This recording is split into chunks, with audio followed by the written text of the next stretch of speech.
imprenditore padovano darà a Treviso, quindi il primo esempio di Patreve, darà 100.000 euro.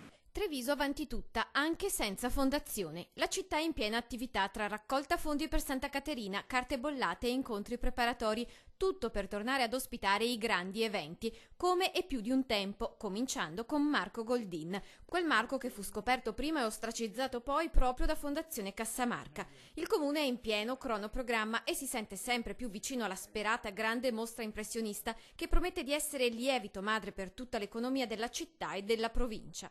Un volano per la città e senza una fondazione dietro. Sì, questa è la cosa molto bella, il fatto che attorno anche all'idea della mostra a Santa Caterina si è animato un discorso, una comunità di tutte le associazioni. Impresa, commercio, artigianato, ma anche comuni vicini. Tutti vogliono prendere parte al progetto e proporre iniziative e soluzioni. E il sindaco si dice pronto a collaborare con tutti, fondazione compresa, ma di concerto con i vari attori. Penso che sia importante condividere un disegno insieme, partendo dall'idea che nessuno ha la verità in tasca, nessuno ha una verità precostituita, deve essere capace di accettare le contaminazioni degli altri. Forse siamo stati abituati o sono stati abituati a decidere in solitudine.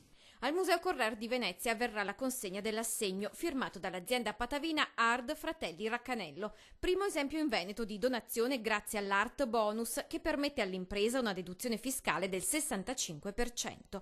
Un primo importante contributo privato, serviranno circa 500.000 euro in tutto, ma pare ne siano pronti degli altri e tutto questo darà modo a Santa Caterina di compiere il salto di qualità per ospitare eventi e opere di prestigio.